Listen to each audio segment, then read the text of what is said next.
भागवत गीता के पहले अध्याय का महत्व। एक समय पार्वती जी ने पूछा, हे महादेव जी, किस ज्ञान के बल से आपको संसार के सब लोग शिव कहकर पूछते हैं, जो मृगछाला ओढ़े, सब अंगों में शमशानों की विभूति लगाए, गले में सर्प और नरमुंडों की माला पहनी हुई हो, इतने तो कोई पवित्र नहीं, फिर आप किस ज्ञान से पवित्र माने जाते हो, यह आप कृपा कर कहिए। श्री महादेव जी बोले, हे प्रिय सुनो, गीता ज्ञान को हृदय में धारण करने से मैं पवित्र माना जाता हूँ और इस ज्ञान से मुझे बाहर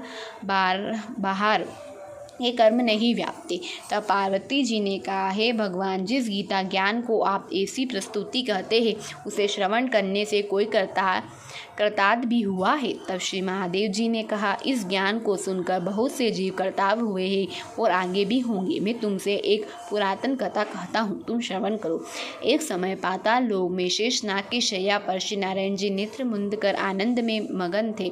उस समय भगवान के चरण चापती हुई श्री लक्ष्मी जी ने पूछा, हे प्रभु, निंदा और आलस्य तो उन पुरुषों को व्यापता है जो पुरुष तामसी हैं, फिर आप तो तीनों गुणों से अतीत हो। श्री नारायण जी प्रभु वासुदेव हो, आप जो नेत्र मुंदी रहे हो, यह मुझको बड़ा आश्चर्य है। श्री नारायण जी बोले, हे लक्ष्मी, मुझको निंदा आलस्य नहीं व्यापता। एक शब्द रूप जो भगवत गीता है, उसमें जो ज्ञान उसके आकार रूप है, जैसे यह गीता शब्द रूप अवतार है।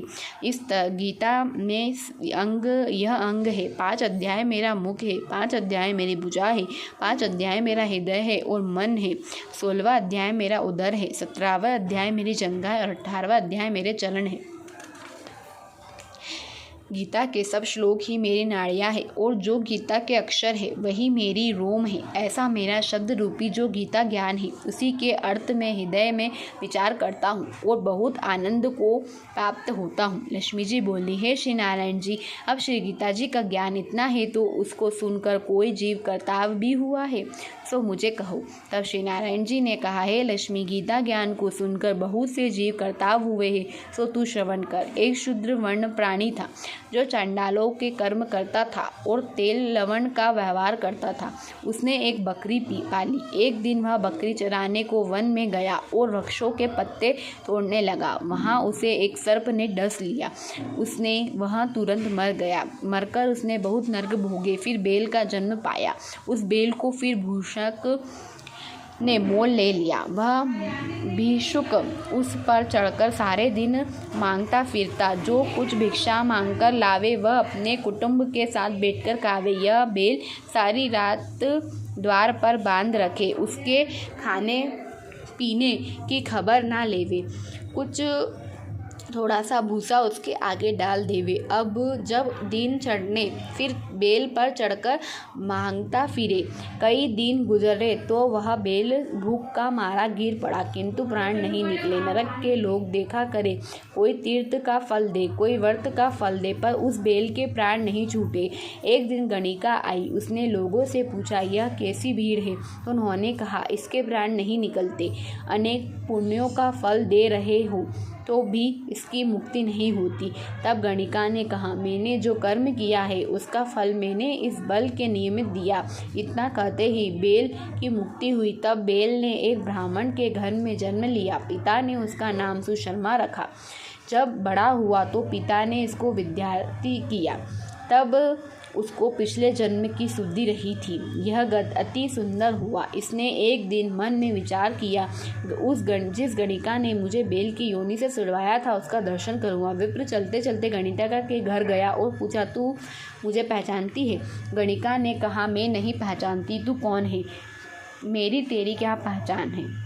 तो विप्र और मैं वेश। तब विप्र ने कहा, मैं वही बेल हूँ जिसको तूने अपना पुण्य दिया था। अब मैं बेल की योनि से छूटा था। अब मैं विप्र के घर में जन्मा हूँ। तू अपना वह पुण्य बता। गणिका ने कहा, मैंने अपने जाने कोई पुण्य नहीं किया, परंतु मेरे घर एक तोता है, वह कुछ सवेरे पढ़ता है, मैं उसके वाक्य सुनती हूँ। उस पुण्य का फल मैंने तेरे निमित्त दिया था।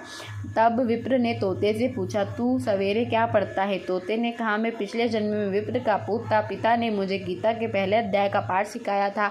एक दिन मैंने कहा, तुझको गुरु ने क्या पढ़ाया? तब गुरुजी ने मुझे श्राप दिया कि तू सुआ हो जा।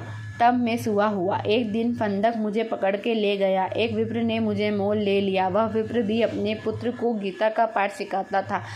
तब मैंने यह पाठ सीख लिया। उसी दिन विप्र के घर में चोर घुस पड़े। उसको धन तो प्राप्त ना हुआ, किंतु वह मेरा पिंजड़ा उठा ले गया। उसकी यह गणिका मित्र थी। वह मुझे इसके पास ले आया। सो मैं नित्य पाठ श्री गीता जी के पहले अध्याय का पाठ करता हूँ। यह गणिका भी सुनती है, पर इस गणिका की समझ में नहीं आता। जो मैं पढ़ता हूँ वही इस गणिका ने तेरे निमित्त दिया था।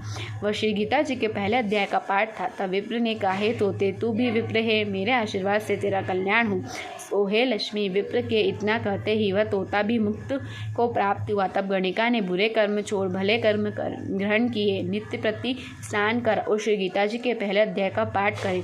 इससे उसकी भी मुक्ति हुई। श्री नारायण जी ने कहा, हे लक्ष्मी, जो कोई जन अनजाने भी श्री गीता जी का पाठ करे या श्रवण करे, तो इसको मुक्ति मिलेगी। प्रथम अध्याय का महत्व संपूर्ण।